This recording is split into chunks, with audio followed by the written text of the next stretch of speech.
my family, and we owe her the most heartfelt debt any family could owe to their mother, for her love, affection, guidance, understanding, and example. Queen Elizabeth was a life well lived, a promise with destiny kept, and she is mourned most deeply in her passing. That promise of lifelong service I renew to you all today. Alongside the personal grief that all my family are feeling, we also share with so many of you in the United Kingdom, in all the countries where the Queen was head of state, in the Commonwealth and across the world, a deep sense of gratitude for the more than 70 years in which my mother, as Queen, served the people of so many nations. In 1947, on her 21st birthday, she pledged in a broadcast from Cape Town to the Commonwealth to devote her life, whether it be short or long, to the service of her peoples. That was more than a promise. It was a profound personal commitment which defined her whole life. She made sacrifices for duty. Her dedication and devotion as sovereign never wavered through times of change and progress, through times of joy and celebration, and through times of sadness and loss. In her life of service, we saw that abiding love of tradition, together with that fearless embrace of progress, which makes us great as nations. The affection, admiration, and respect she inspired became the hallmark of her reign. And as every member of my family can testify, she combined these qualities with warmth, humor, and an unerring ability always to see the best in people. I pay tribute to my mother's memory, and I honor her life of service. I know that her death brings great sadness to so many of you, and I share that sense of loss beyond measure with you all.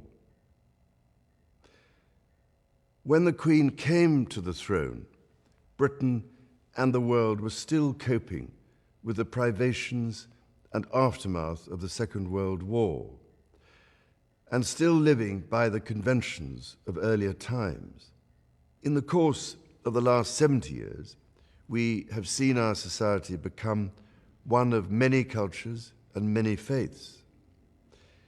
The institutions of the state have changed in turn. But through all changes and challenges, our nation and the wider family of realms, of whose talents, traditions, and achievements I am so inexpressibly proud, have prospered and flourished. Our values have remained and must remain constant. The role and the duties of monarchy also remain, as does the sovereign's particular relationship and responsibility towards the Church of England, the church in which my own faith is so deeply rooted.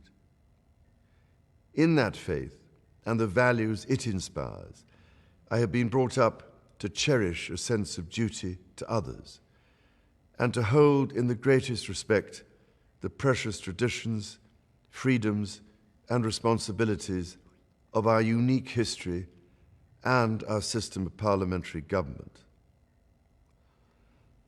As the Queen herself did with such unswerving devotion, I too now solemnly pledge myself, throughout the remaining time God grants me, to uphold the constitutional principles at the heart of our nation.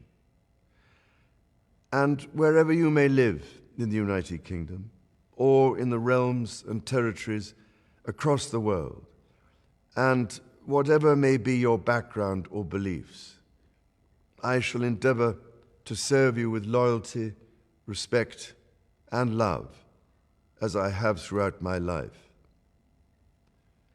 My life will, of course, change as I take up my new responsibilities. It will no longer be possible for me to give so much of my time and energies to the charities and issues for which I care so deeply. But I know this important work will go on in the trusted hands of others. This is also a time of change for my family.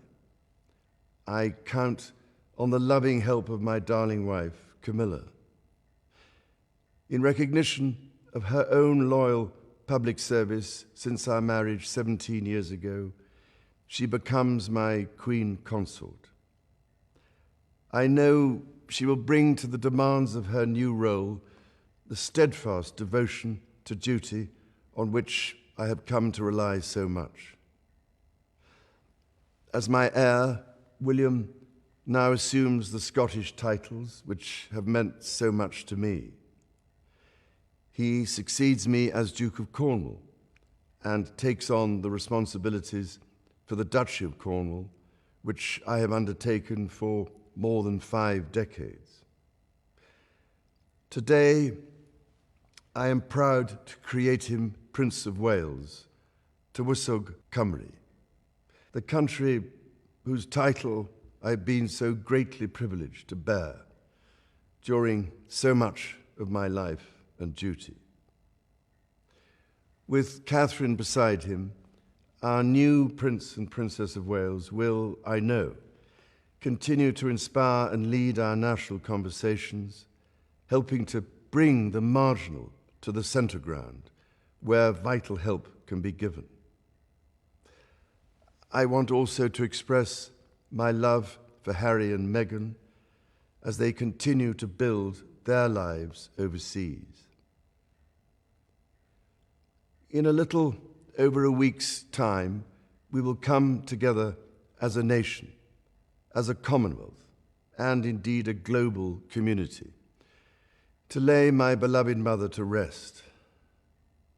In our sorrow, let us remember and draw strength from the light of her example. On behalf of all my family, I can only offer the most sincere and heartfelt thanks for your condolences and support. They mean more to me than I can ever possibly express. And to my darling Mama, as you begin your last great journey to join my dear late Papa, I want simply to say this: thank you. Thank you for your love and devotion to our family and to the family of nations you have served so diligently all these years. May flights of angels sing thee to thy rest.